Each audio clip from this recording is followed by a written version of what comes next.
Who was Mark Twain? This book was written by April Jones Prince and illustrated by John O'Brien. A Prince O'Brien book. I'm pretty sure they never collaborated before. Let's get on with it.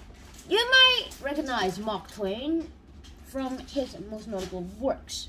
The Adventures of Tom Sawyer and The Adventures of Huckleberry Finn. These are two on the same series. And his short stories. But we'll get on to that later. Let's talk about a few interesting facts and about his life in a bit more details. Snap! He was born in 1835 on November 30th, 2 months earlier than expected. And on the same day that he was born, Halley's Comet, a comet that appears in the sky at night every 76 years, came and streaked through the sky on that day. He was born in Florida, Missouri, by the way. And then in 1839, the family, with his father, his siblings, of course, his siblings, him and his mother, moved to Hannibal, Missouri. And at the age of 11, in 1847, his father died. 3 years later, in 1850, after completing his apprenticeship as a printer, like I'm pretty much reminded about Benjamin Franklin here, but let's ignore that. He started working for his brother at the Hannibal newspaper, and that was the start to writing. However, this journaling was not exactly journaling, as he created a lot of the stories and made up a lot of them. Making up stories is not the exact thing that his brother really liked, because journalism is about writing non-fiction, not fiction. An example of a headline he wrote was, "Terrible accident, 500 men killed and missing. We had set the above head up, expecting, of course, to use it." Of course they had to use it. "But as the accident hasn't happened yet, we'll have to say, to be continued." This did allow a lot more soilings and sold more copies of the Hannibal Journal, but his brother didn't really like it, as it was just completely fiction. So before he could get sued, Mark Twain went to leave his brother's printing company to go on a new get-rich-quick scheme. First, he tried to go to South Africa to make a plantation, maybe even South America, but I'm not even sure. Either South Africa or South America, they're both great ways to get rich quick, but then he realized that there were no ships going to South America, so that was out of the box. Another time, he found out that he could achieve his own little goal and dream of becoming a steamboat pilot.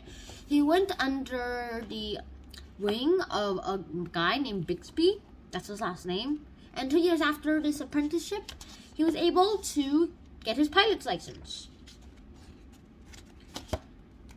He started riding on the Mississippi River, and then he even got his brother, his little brother, not the printing brother, the same dream, achieved the same dream as the steamboat pilot. But however, the boat that his little brother was on, well, exploded. Samuel blamed himself on that.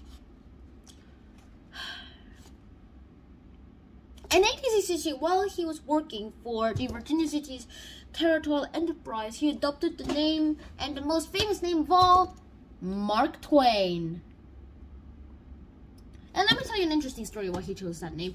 He chose that name because during his pilot days, his steamboat pilot days, nowadays we have gauges and sonar to show us the underground and how deep the water is, but back then they didn't have that sort of technology, so they used knotted ropes. Oh yeah, this one I just drew a very bad drawing, sorry.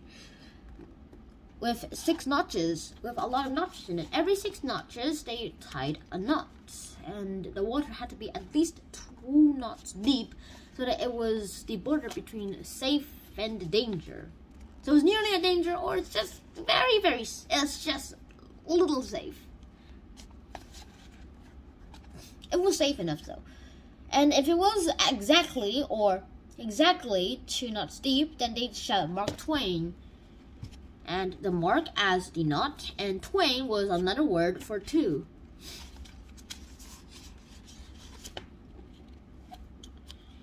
So Sam Clemens chose Mark Twain as his pen name. That's interesting. After that, he found a woman named Olivia, but we usually called her Livy. Even in the book, he called her Livy. And they married after like 3 proposals where she turned them all down. In 1870, they finally married.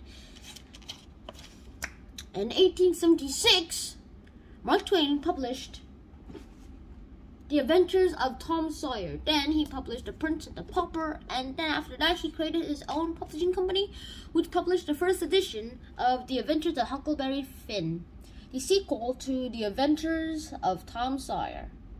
And Tom Sawyer, there's basically this guy named Tom Sawyer who has been in like a dream, like summertime world of hooky and adventures and pranks and all those stuff. And yeah, that's just what it's about. However, in Huckleberry Finn, it's about a guy named Huckleberry Finn who's uneducated, liar, sometimes thief. But then he meets a slave named Jim, and they go down the Mississippi in their raft, and that is how they did their own work. And as Ernest Hemingway said of this glorious novel, that all American literature books all come down from the branches of Mark Twain's books called Huckleberry Finn. And that is how he got the nickname the father of American literature. Yeah, father of American literature. And in many ways, that is true. Mark Twain is basically the American Harry Potter, minus the magic, Hogwarts, and of course Voldemort. But even without all those magic stuff in Harry Potter, everything was still in a great time for Huckleberry Finn. Even in the novel, Mark Twain could write like a guy who could just twist anything. Mainly like a liar, but a tall tale guy.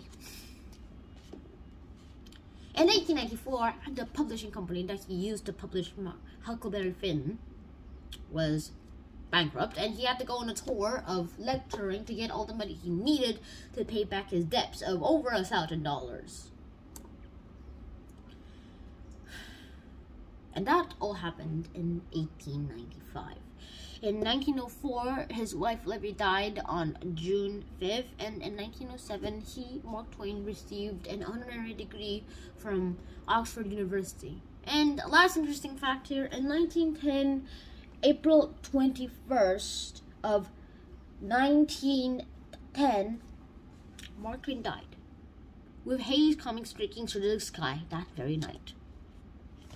Mark Twain is a remarkable figure, and if you've ever read them, or wanted to read them, but read his book, but just wanted a little bit of a background information first, then I'll tell you that these books are just for you.